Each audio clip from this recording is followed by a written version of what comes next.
Assalamualaikum warahmatullahi wabarakatuh. Waalaikumsalam warahmatullahi wabarakatuh. Apa kabar teman-teman? Jumpa lagi hari ini Ahad 20 Oktober 2024 di kediaman rumah dinas Wakil Ketua DPRD Kabupaten Bandung sekaligus Wakil Ketua Fraksi Partai Demokrat Bapak Dr. Muhammad Akhiri Hailuki SIP MSI. Assalamualaikum. Waalaikumsalam warahmatullahi wabarakatuh. Biasa disapa Pak Luki, Kang Luki, gimana enaknya kita ngobrol? Kang Hai. Kang Hai aja ya. Ya. Teman-teman, beliau baru saja mendapat amanah sebagai wakil rakyat khususnya di Kabupaten Bandung, sebuah kabupaten yang jumlah penduduknya terbesar kedua di Indonesia, betul ya? Betul. Ya, kemarin tuh DPT-nya sekitar 3 jutaan ya? 3 jutaan. Kita akan ngobrol banyak, mudah-mudahan beliau ada banyak cukup waktu dan akan berlanjut karena tugas-tugas beliau ini sangat berat untuk melayani masyarakat, mendampingi, mengadvokasi dan sekaligus menyerap aspirasi dari masyarakat. Kang Hai, Ya. Pertama kita pengen tahu dulu masa kecilnya gimana sih? Termasuk anak yang biasanya kan anak laki itu bader apa? Bandel atau gimana? Atau baik-baik aja kok? Ya, turnuhon. Jadi saya tumbuh dan besar di Kabupaten Bogor. Nah, jadi dulu Kota Depok itu bagian dari Kabupaten Bogor. Namanya Kotif ya? Ya, betul. Jadi Depok itu salah satu kecamatan dan statusnya menjadi kota administratif. Nah, ayah saya itu PNS dan beliau pernah menjadi lurah di beberapa wilayah di Kabupaten Bogor dan Kota Depok. Jadi masa kecil saya itu sering beririsan secara tidak langsung dengan kegiatan-kegiatan politik. Karena lurah itu pada masa ketika itu kan terlibat juga dalam beberapa kegiatan-kegiatan politik gitu ya. Jadi di rumah itu sering ngumpul tokoh-tokoh masyarakat dan juga para pejabat-pejabat lokal gitu. Jadi saya kadang dari belakang ruang tamu tuh suka ngintip, suka nguping, ngedengar diskusi-diskusi para orang tua itu secara nggak langsung beririsan dengan politik. Jadi sebenarnya tanpa disadari ya sejak kecil itu sudah agak melek politik lah. Gitu. Jadi basisnya memang dari keluarga tumbuh dalam percakapan politik, kemudian dipertajam pada saat sekolah sarjana ilmu politik itu ya. Dari SMA. Dari SMA juga. Di SMA itu saya termasuk pembaca koran. Gitu. Yang lain baca komik. Kita baca koran. Gitu. Itu ciri politisi ya. Jadi waktu SMA itu saya pernah ditanya sama kepala sekolah gitu ya, di kelas itu, kalian cita-citanya jadi apa? Jadi dari sekian banyak siswa cuman saya yang jawab pengen jadi anggota DPR. Dan terkabul. Baru berapa puluh tahun kemudian itu bisa terwujud. Alhamdulillah. Jadi saya ngelihat ketika masa remaja ya, bahwa banyak hal-hal dimensi hidup kita itu memang ditentukan oleh keputusan-keputusan atau kebijakan politik. Nah jadi dari situ saya nilai kalau kita ingin bermanfaat untuk masyarakat yang lebih luas memang harus dengan kebijakan. Dan pintu masuknya adalah lewat jalur politik. Kang Hai, pengalaman politik ini kan kalau boleh diceritakan secara lebih detail, Iya. awalnya tuh masuk dari partai politik apa dan sekarang kan Partai Demokrat ya. Iya betul. Nah itu gimana tuh proses transisinya atau transformasi pilihan partai politik? Jadi saya tuh kan ketika zaman pergerakan mahasiswa itu banyak beririsan dengan senior-senior aktivis mahasiswa yang memang sudah punya afiliasi partai politik lah. Dan sempat dipercaya sebagai ketua BEM waktu itu? Kebetulan saya juga presiden mahasiswa di kampus. Jadi kami berinteraksi dengan para tokoh-tokoh politik ya, Hmm. dari berbagai warna, tidak hanya satu partai atau dua partai, tapi lintas partai. Dan di situ saya melihat, oh warna partai anu garisnya, anu partai warna ini garisnya. Jadi sebenarnya kecenderungan saya itu adalah dalam pilihan politik banyak juga dipengaruhi oleh wawasan-wawasan baik langsung ataupun tidak langsung, misalnya dari buku. Sampai pada satu titik saya menyimpulkan bahwa Indonesia itu memang wilayah yang memang unik ya. Jadi dia adalah kombinasi antara nasionalisme, kebangsaan, dan juga religius, spiritual. Jadi hal itu membuat saya cenderung untuk memilih partai politik yang bernafaskan nasionalisme dan religiusitas. Itu. Ya, pengalaman politik ini kemudian masuk ke dalam gedung DPR MPR menjadi staf ahli begitu. Jadi Gimana prosesnya itu? Diawali ketika saya di pergerakan mahasiswa itu, selain sebagai presiden mahasiswa, kan saya juga sekretaris umum Himpunan Mahasiswa Islam HMI di ya? kampus itu, HMI. Jadi itu membuka akses untuk kepada lingkungan politik yang lebih luas. Sebagaimana kita tahu kan, senior-senior HMI tersebar di semua partai politik. Ya. Nah, jadi dari situlah pintu untuk masuk ke dunia politik terbuka. Nah, ketika saya sudah lulus kuliah kan, menjalani profesi sebagai jurnalis di beberapa media massa di Jakarta, yang kebetulan ditugaskan untuk meliput bidang politik. Nah, jadi dari situ menambah lagi akses dan koneksi dengan para tokoh-tokoh politik yang hari ini hampir sebagian besar menjadi pimpinan di partainya. Nah, jadi waktu itu mungkin masih pada level-level pemula, tapi hari ini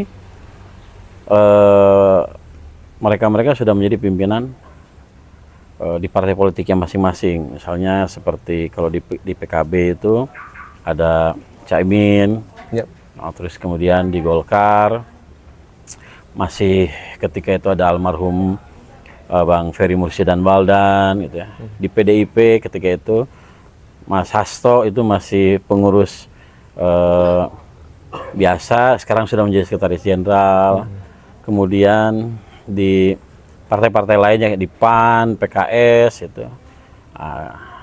Demokrat baru berdiri kan tahun 2021 dan baru ikut pemilu tahun 4 ya. Tahun 2004, betul, tahun 2004. Nah, jadi awalnya saya belum menentukan untuk bergabung menjadi partai politik manapun. Tapi seiring perjalanan, ketika saya diminta untuk menjadi konsultan beberapa partai politik, yang mana ketika itu saya menangani beberapa klien dari partai politik, akhirnya menjatuhkan pilihan kepada Partai Demokrat. Gitu. Baik, kita nanti akan bicara pertajam yang lain. Ini mau fast forward. Ketika memutuskan maju sebagai anggota dewan, itu dasarnya apa? Jadi saya tuh ditawarin menjadi calon anggota legislatif itu sejak 2009 ya. 2009. Berarti 2009, 2014, 2019. Jadi sudah sejak 4 pemilu sebelumnya itu sudah ditawarin. Dan potensi untuk keterpilihannya juga besar, karena tahun 2009 itu kan Partai Demokrat sedang jaya-jayanya tuh. SBY sedang luar biasa populer, bahasa ininya siapapun yang nyalon di Partai Demokrat tahun 2009 itu pasti jadi gitu. Tapi saat itu saya belum dikasih izin oleh orang tua. Orang tua menyarankan untuk lebih dulu menyelesaikan pendidikan pasca sarjana. Nah, Kemudian tahun 2014 juga saya mendapat tawaran untuk menjadi caleg, tapi tetap belum dapat izin karena belum selesai pasca sarjananya. Nah, baru selesai itu tahun 2021, selesai S3, maka ketika ditawari untuk menjadi caleg tahun di pemilu 2024, akhirnya dapat restu dari orang tua. Gitu. Setelah dirasa selain restu dari orang tua, pengalaman juga sudah lebih dari cukup untuk melayani masyarakat begitu ya? Ya, Berdasarkan pengalaman sebagai apa ya waktu itu, staf ahli. Saya sebagai Bisa diceritakan sedikit? Pernah menjadi staf khusus di Wakil Gubernur Jawa Barat, kemudian juga menjadi tenaga ahli di DPR 2 periode kan, belum lagi menjadi konsultan politik pada periode-periode sebelumnya. Gitu. Jadi saya merasa sudah cukup punya kapasitas untuk masuk ke dalam gelanggang politik. Gitu. Ya, Kang Hai. Kemarin tuh di Kabupaten Bandung, dapilnya dapil berapa? Dapil 1. Dapil 1 meliputi berapa kecamatan waktu itu? 6 kecamatan, Soreang, Cangkuang, Kutawaringin, Pasir Jambu, Ciwidey, dan Ranca Bali. Gitu. Dan berapa potensi suara yang kemarin bisa diraih itu? Ya, jadi saya ditugaskan oleh partai itu di dapil 1, di mana di dapil ini Demokrat tidak ada kursi. Tidak ada kursi. Jadi ini dapil yang bolong lah. Bisa dikatakan Demokrat lemah di dapil 1 ini. Dan ini berarti pecah telur? Pecah telur, alhamdulillah. Selamat.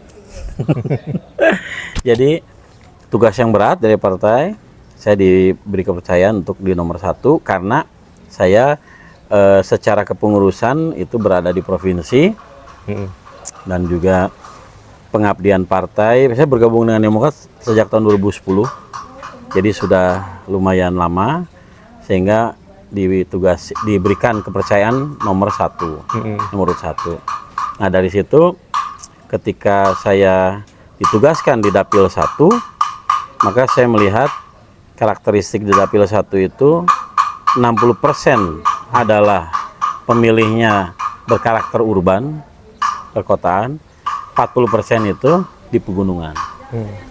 Nah, saya memilih untuk fokus berkampanye di wilayah perkotaan, bukan di pegunungan. Karena rentang wilayah yang cukup luas sampai ke perbatasan Cianjur dan Garut, sehingga otomatis effort, tenaga, biaya juga akan relatif lebih besar kalau kita memilih untuk berkampanye di wilayah pegunungan.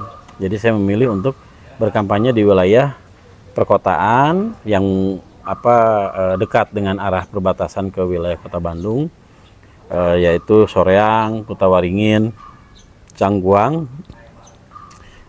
sehingga relatif menjadi tidak terlalu berat kampanye. Tapi tantangannya tetap luar biasa ya, karena masyarakat perkotaan atau urban itu kan masyarakat yang kritis. Jadi benar-benar mengandalkan perang gagasan, perang pemikiran, bagaimana meyakinkan masyarakat bahwa kami bisa memenuhi apa yang menjadi harapan mereka. Gitu. Ya teman-teman, di Bandung nih hari ini suasana terik tapi berangin. Jadi diskusi kita nih agak spoi-spoi. Kemudian begini, untuk teman-teman yang tadi bicara dapilnya, Soreang itu ada satu ikon ya, wilayah yang kalau stadion yang teman-teman tahu itu ada stadion Sijalak Harupat ya, yang sangat terkenal di Bandung khususnya dan di Indonesia. Ya. Jadi itu salah satu wilayah yang jadi tanggung jawab dari Kang Hai ya. Iya betul. Pada saat kampanye kan biasanya politisi ada janji-janji. Apa sih kemarin tuh yang dijanjikan sama warga? Jadi apa pakai kartu-kartu juga atau punya teknik yang lain? Jadi kebetulan saya kan sudah 10 tahun menjadi tenaga ahli di DPR RI. Dan selama 10 tahun itu juga saya terlibat aktif dalam program-program program-program masyarakat ya yang diperjuangkan oleh Partai Demokrat. khususnya oleh Pak Dede Yusuf. Jadi praktis sebenarnya saya bukan menjadi orang baru yang tanpa kontribusi apapun ke masyarakat. Jadi bekal selama 10 tahun membantu Pak Dede Yusuf, termasuk di wilayah Soreang dan sekitarnya, itu menjadi modal yang sangat berdampak elektoral pada pemilu kemarin gitu ya. Jadi alhamdulillah relatif tidak menjadi pertanyaan di masyarakat apa yang sudah dilakukan oleh Kang Hai atau apa yang akan dilakukan oleh Kang Hai Luki ke depan, karena masyarakat sudah merasakan apa yang kita kontribusikan selama ini gitu. Baik di bidang dulu di bidang kesehatan gitu ya, dan sekarang di bidang pendidikan gitu. Itu waktu itu tanggung jawabnya Kang Dede Yusuf ya, di Ya. komisi yang bidani kesehatan dan Ya. sekarang pendidikan. Betul.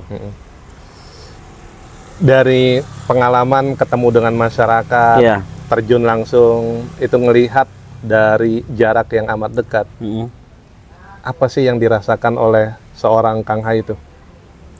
Oke, jadi dalam setiap kampanye saya itu menangkap ya bahwa masyarakat itu tidak menginginkan janji, tapi masyarakat itu menginginkan bukti. Nah, bukti itu adalah berupa kontribusi yang kita perjuangkan untuk masyarakat itu apa, gitu ya. Baik dalam hal dimensi pembangunan ataupun dalam hal dimensi bantuan dan segala macamnya. Jadi masyarakat itu mereka memiliki keseriusan dalam memilih ya, dan menentukan pilihan sebenarnya. Nah, ketika dilihat tidak ada yang memenuhi harapan, maka disitulah masyarakat akan menjadi mengambang gitu. Tapi begitu kita bisa meyakinkan masyarakat, maka sebenarnya masyarakat sejak awal juga sudah punya pilihan. Ini teman-teman, beliau masih muda ya. Boleh di-spill ya, usia berapa sekarang? 43 ya? 43 ya?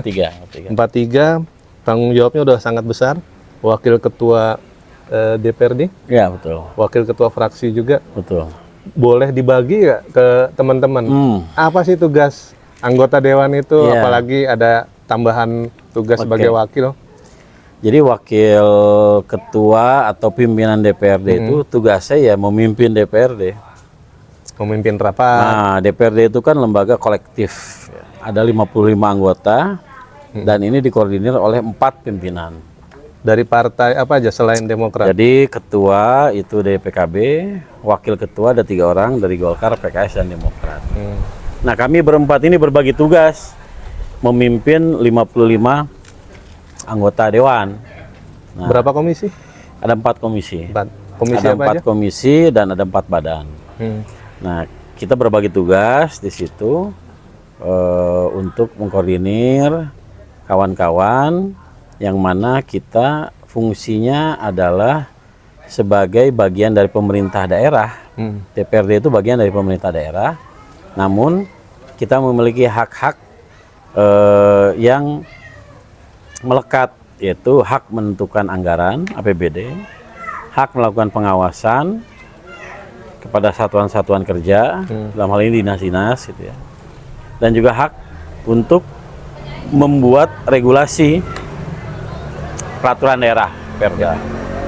Nah, 3 hak inilah yang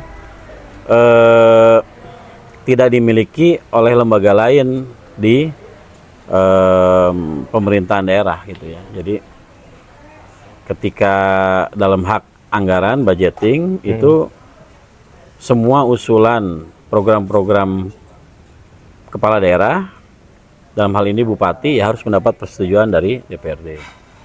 Pengawasan itu pelaksanaan program-program pemerintah kabupaten itu diawasi oleh DPRD.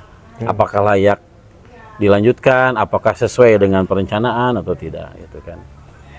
Dan kemudian aturan bahwa semua program-program pemerintah daerah yang dilaksanakan harus memiliki landasan payung hukum.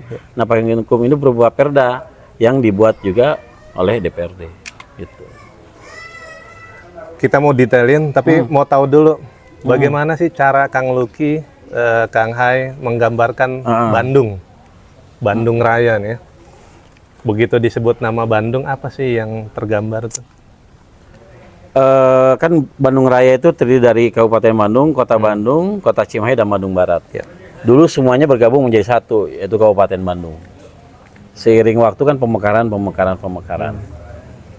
Tentunya sekarang masing-masing kota kabupaten ini memiliki kekhasannya masing-masing. Tapi ada satu yang memang Kabupaten Bandung sebagai induk atau julukannya itu Dalam Bandung. Jadi Bandung Raya itu punya dalam yang namanya adalah kabupaten. Nah, kabupaten ini memiliki kekhasan yang tergambar di semboyannya. Semboyan Kabupaten Bandung itu repeh, rapih, kerta, raharja. Jadi Apa itu artinya? repeh, rapih itu tentram, damai. Kerta, raharja kita makmur. Jadi Kabupaten Bandung relatif tidak sebising Kota Bandung. Gitu ya. Tidak juga dalam tanda kutip sedinamis di Bandung Barat. Gitu. Kekhasan Kabupaten Bandung itu pada kedamaiannya, ketentramannya. Relatif kita jarang mendengar berita tentang konflik politik di Kabupaten Bandung. Kalau tentang kriminalitas di semua kota ada lah. Semua kota tuh ada. Tapi kalau soal konflik politik relatif jarang terdengar di Kabupaten Bandung. Karena para inohong-inohong tokoh Kabupaten Bandung itu memang menjadikan repeh, rapi, kerta, raja itu sebagai spirit bersama. Agar apa? Agar masyarakat, agar kabupaten ini terus bisa tumbuh dan dalam damai dan keharmonisan. Gitu. Nah, karakteristik ini memang beda dengan Kota Bandung, ya. Tapi persoalan di Kabupaten Bandung itu tetap ada wajarnya sebagaimana sebuah wilayah gitu ya. Nah, dan ini menjadi tantangan buat DPRD, khususnya saya pribadi, bagaimana untuk terus melakukan peningkatan kualitas hidup masyarakat di Kabupaten Bandung. Kang Hai, tadi kan udah disebut ya, tugas-tugas Dewan tuh diantaranya legislasi, kemudian anggaran. Kalau untuk masyarakat yang punya persepsi, oh ini wakil saya nih, bagaimana cara saya menyampaikan aspirasi? Biasanya kan Dewan tuh punya rumah aspirasi gitu ya. Nah itu bisa diceritakan seperti apa? Kalau di DPRD berbeda dengan DPR RI. Karena DPR RI punya rumah aspirasi karena ada jarak antara pusat dengan daerah kan. Sehingga butuh rumah aspirasi. Nah kalau di kabupaten itu dia adalah wakil rakyat yang paling bersentuhan terdepan, langsung. paling bersentuhan langsung dengan masyarakat. Jadi sebenarnya interaksinya itu sudah bersifat intens, langsung. Kami ini para wakil rakyat ini menjadi tempat pelabuhan masalah masyarakat, mulai dari masalah pribadi, rumah tangga, kesehatan, sampai masalah komunal gitu ya. Dan itu lintas partai politik misalnya. Lintas. Nggak mesti yang pilih saya atau partai saya. Iya, gitu. betul. Karena semenjak jadi anggota Dewan berarti mewakili wilayah di daerah masing-masing gitu ya. Hari pertama videonya rame karena sejak pelantikan udah langsung turun ke bawah ngecek denyut ekonomi. Betul. Apa dasarnya? Jadi hari pertama setelah dilantik, saya langsung konsolidasi internal dengan tim dan staf untuk kita menginventarisir persoalan. Gitu ya. Buat DIM gitu ya? Ya, jadi, nah kan proses di DPRD Kabupaten setelah pelantikan tuh tidak langsung terbentuk komisi-komisi kan, menyusun tatip, kode etik, tata beracara dan segala macam. Nah, saya melihat sambil itu berjalan, perlu juga saya harus melakukan kunjungan ke lapangan, walaupun belum masa reses, bukan kunjungan resmi, tapi saya melakukan kunjungan informal. Nah, pilihan saya adalah saat itu ada pilihan mau ke rumah sakit, mau ke lembaga pendidikan atau ke pasar. Nah, saya pilih ke pasar karena apa? Karena kita sama-sama mengetahui bahwa pasar itu tulang punggung perekonomian kita, gitu ya. Jadi pasar tradisional, pasar Soreang ini, saya berkoordinasi dengan pengelola pasar dan langsung melakukan kunjungan secara informal untuk berdialog dengan pengelola pasar, berdialog dengan asosiasi pedagang pasar, berdialog dengan pedagang pasar, dan berdialog dengan pembeli. Dari situ kita bisa dapat sebuah gambaran inventarisir masalah-masalah yang nanti akan bisa kita jadikan bahan di DPRD seperti itu. Kang Hai, salah satu masalah yang mengemuka ya, itu kan adanya deflasi yang berturut-turut selama 5 bulan terakhir ya. Apakah pada saat kunjungan itu juga terlihat nyata ada daya beli masyarakat yang turun sehingga pasar cenderung sepi? Ya, jadi salah satu yang saya temukan di pasar itu ya, sekarang pasar tradisional itu memang bersaing dengan pasar online. Tapi ternyata yang itu tidak terjadi di semua sektor. Untuk sektor sembako,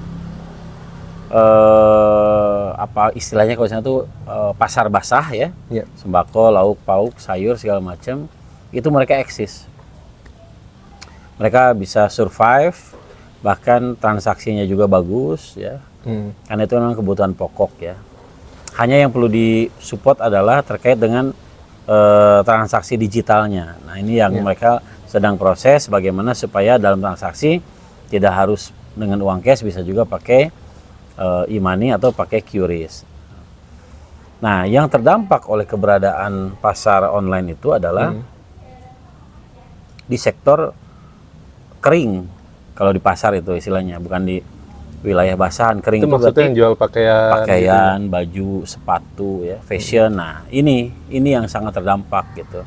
Karena masyarakat lebih memilih cenderung untuk belanja di online sekarang. Makanya untuk wilayah itu banyak kios yang tutup. Tapi kalau yang di wilayah basahan, kios selalu ramai gitu ya.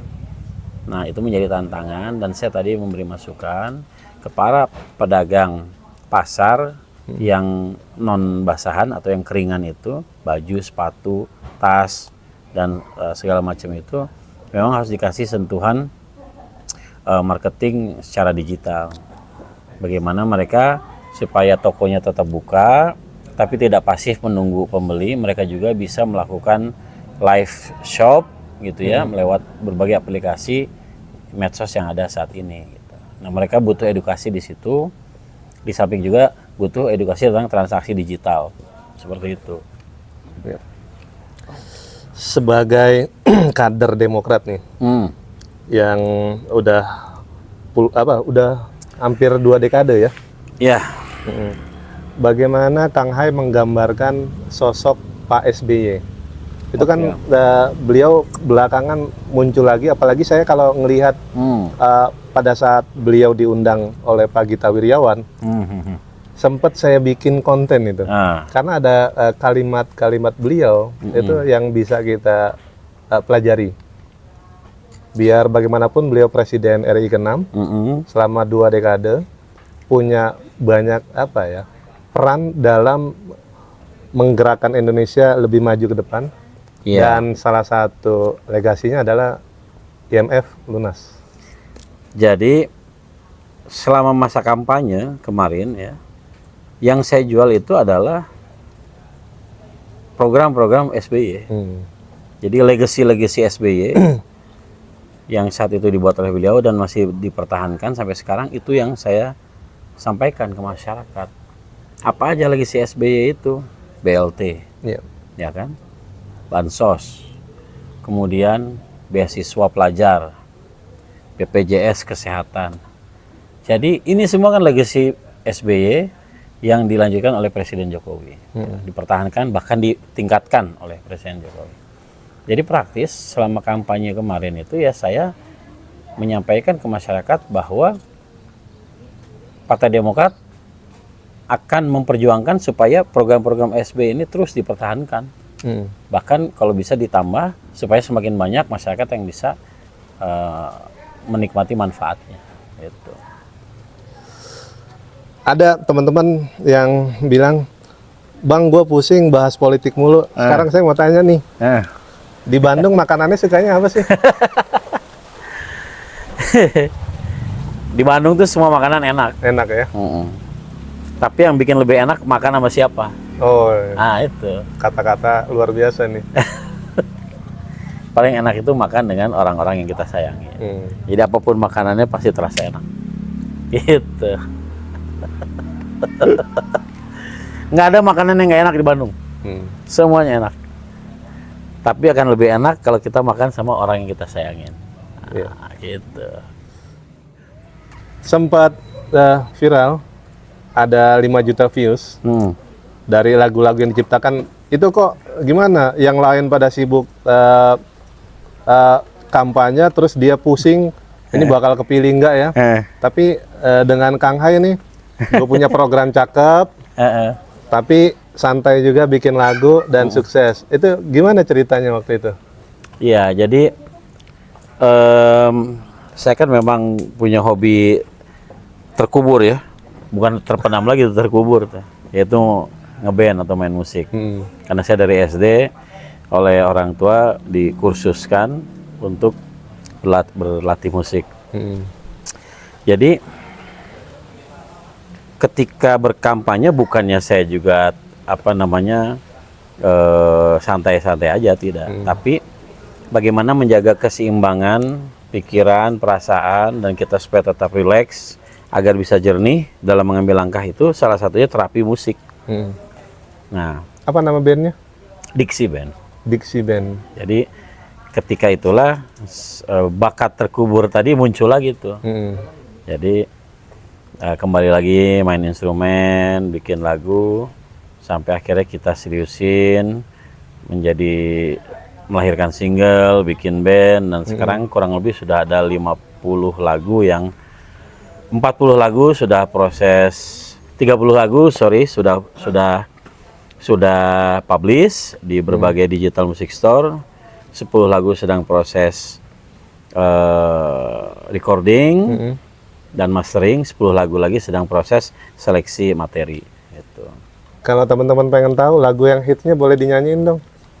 Karena saya bukan penyanyi ya, saya pemain gitar, jadi kurang merdu. Tapi kalau teman-teman mau tahu, bisa di YouTube Musik itu ada Dixie Band, dan salah satu single andalan kami yaitu berjudul Kenapa Bandung. Kenapa Bandung? Iya. Boleh diceritain liriknya apa aja tuh? Jadi Kenapa Bandung ini adalah lagu tentang kota Bandung, tentang wilayah-wilayah ikon yang ada di kota Bandung, dan cerita bagaimana harapan hidup dan tumbuh di kota Bandung itu bisa dimiliki oleh semua orang. Gitu. Kang Hai, ada orang berpandangan, sambil minum ya. Wah, cakep nih. Ada orang berpandangan politik itu kotor.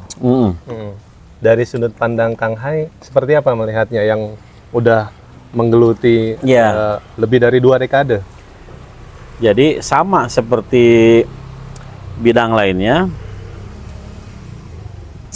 bisnis itu bisa kotor, bisa bersih, ya kan? Hal-hal yang lainnya juga pasti ada, bisa menjadi kotor, bisa menjadi bersih, ya. Politik itu menjadi kotor kalau isinya orang-orang model kayak Hitler, Mussolini, ya, kita bicara dunia nih. Orang-orangnya yang seperti itu, ya politik jadi kotor, jadi kejam. Tapi kalau politik itu isinya seperti Mahatma Gandhi, seperti Nelson Mandela, seperti Bung Hatta, politik itu jadi bersih. Jadi orang-orang baik harus semakin banyak yang terjun di dunia politik. Itu.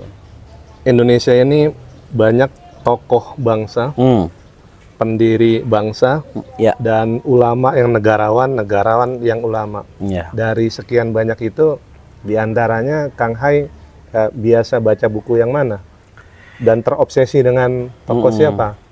Ya, saya sangat mengidolai Bung Hatta karena beliau memiliki cara pandang yang luar biasa terhadap bangsa kita, dan juga beliau orang yang sangat memiliki integritas, kejujuran yang tidak diragukan lagi. Selain Bung Hatta, saya juga mengagumi Buya Hamka karena beliau seorang jenial yang otodidak ya.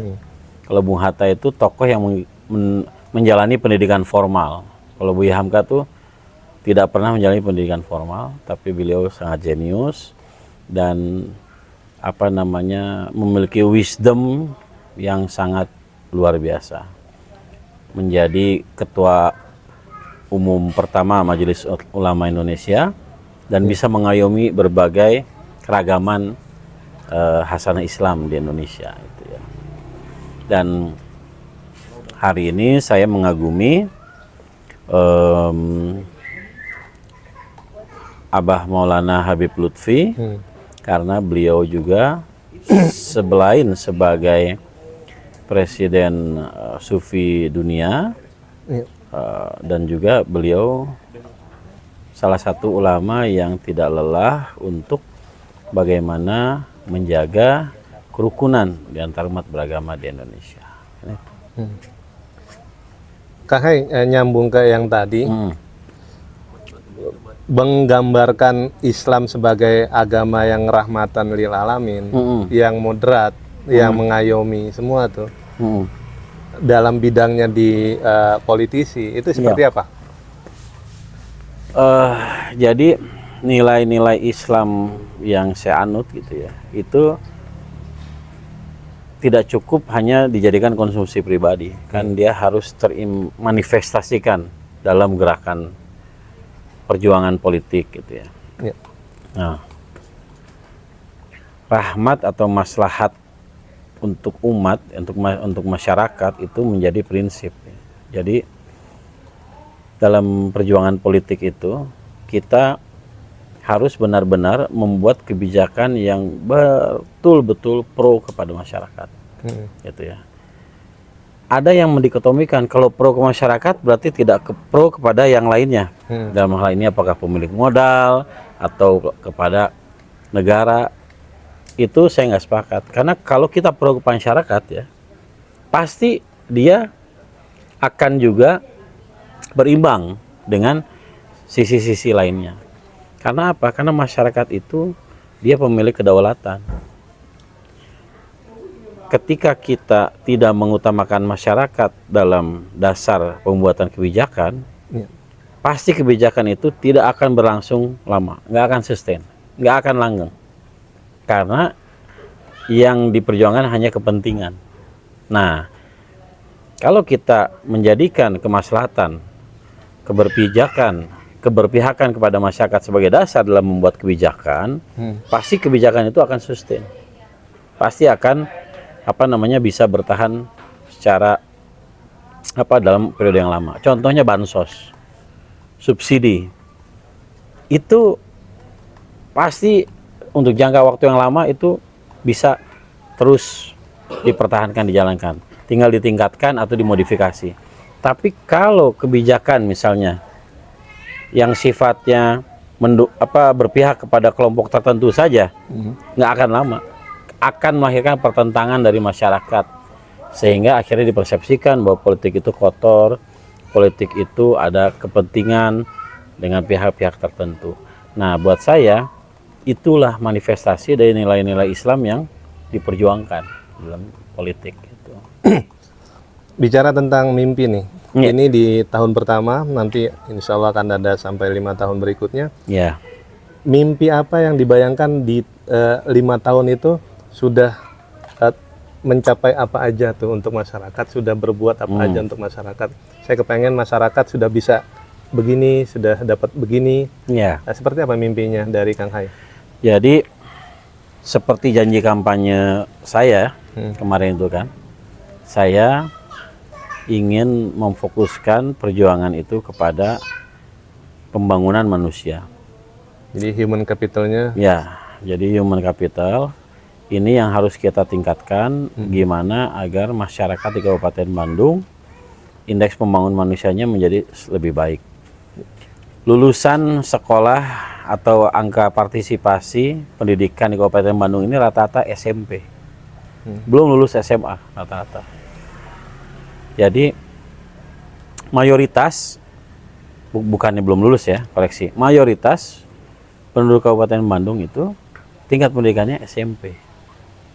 Nah, ini harus kita dorong agar menjadi SMA. Dan itu tidak bisa berlangsung secara alamiah, harus intervensi negara. Baik pusat, provinsi ataupun kabupaten. Dalam hal ini kewenangan kabupaten itu adalah bagaimana masyarakat terus diedukasi dan difasilitasi. Nah, jadi pembangunan manusia itu yang paling kentara dimulai dari pendidikan. Setelah itu barulah kesehatan dan kesejahteraannya. Nah, saya membuat sebuah program yang ini merupakan program pribadi, belum menjadi program pemerintah, belum. Ini program pribadi saya. Namanya program Bakul Semur. Apa itu Bakul Semur itu bantuan buku tulis dan sembako murah. Jadi satu kakak itu mendapatkan buku tulis, mendapatkan minyak goreng, dan mendapatkan telur. Nah, ini tentunya disesuaikan dengan kapasitas yang saya mampu. Ya. Ini saya salurkan kepada masyarakat yang menjadi diawali untuk masyarakat pemilih saya dulu. Nah, mudah-mudahan kalau ini bisa berjalan, bisa diperluas lagi untuk masyarakat umumnya. Seperti itu. Hari ini 20 Oktober pelantikan Presiden Republik Indonesia Bapak Prabowo Subianto. Apakah ada catatan dari Kang Hai? Ya, saya ini pendukung setia Prabowo dalam 3 pilpres terakhir. Ya. Gitu. Sebetulnya saya dukung Prabowo 2 kali. Jadi beliau itu memang dilahirkan untuk menjadi pemimpin. Dilahirkan untuk menjadi presiden. Jadi angka 08 itu magic buat beliau? Ya, terlepas apapun itu ya. Jadi kan katanya nggak ada 01, nggak ada 02, sekarang 08. Jadi gini,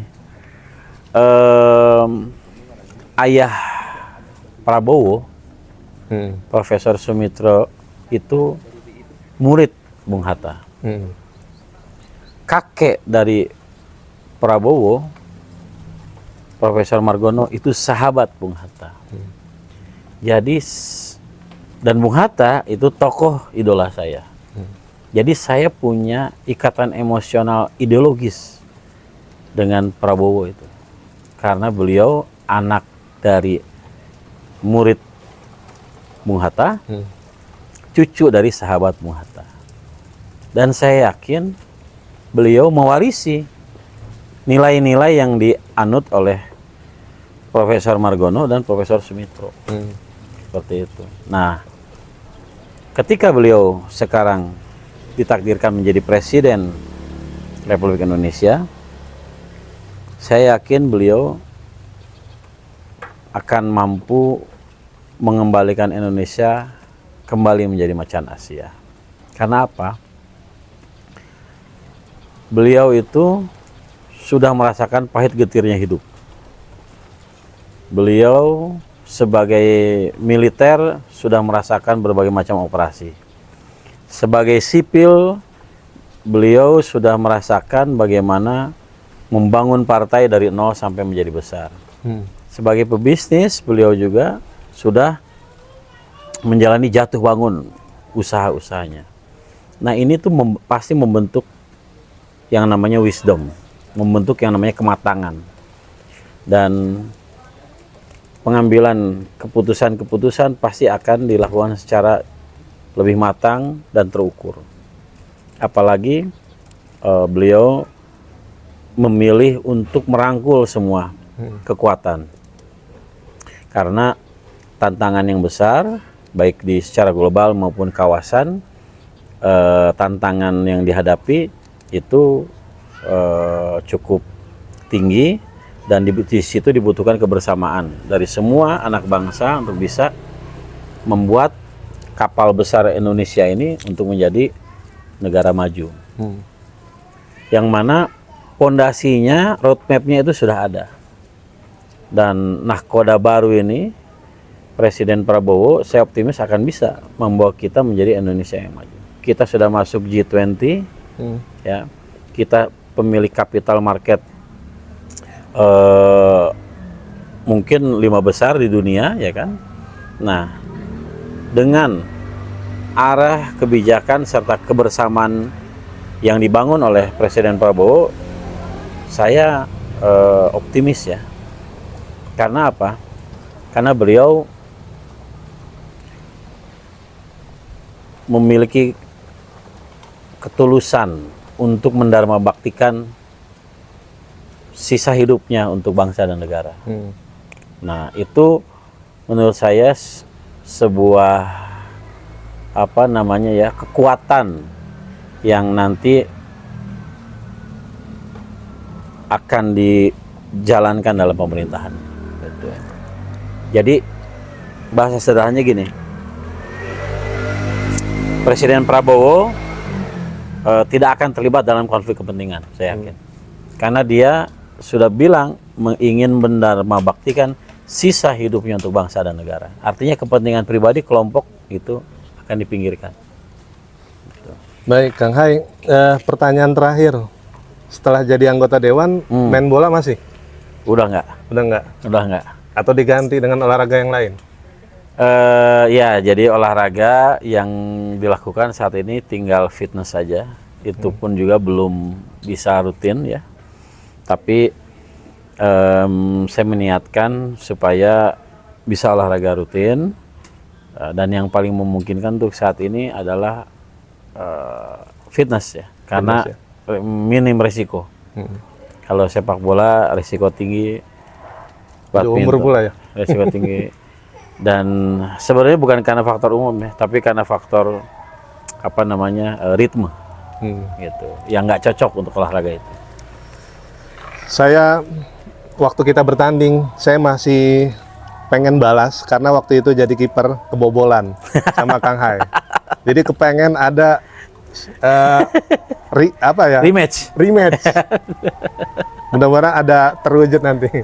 Kang Hai, terima kasih banyak untuk waktunya ngobrol-ngobrol siang hari ini. Banyak yang bisa kita jadikan hikmah. Iya. Salam Kang Hai itu apa? Salam berkah. Gimana coba? Salam berkah bersama Kang Hai Luki. Salam berkah bersama Kang Hai Luki. Terima kasih teman-teman untuk diskusi hari ini. Semoga bermanfaat. Kami izin undur diri. Assalamualaikum warahmatullahi wabarakatuh. Waalaikumsalam warahmatullahi wabarakatuh. Terima kasih banyak.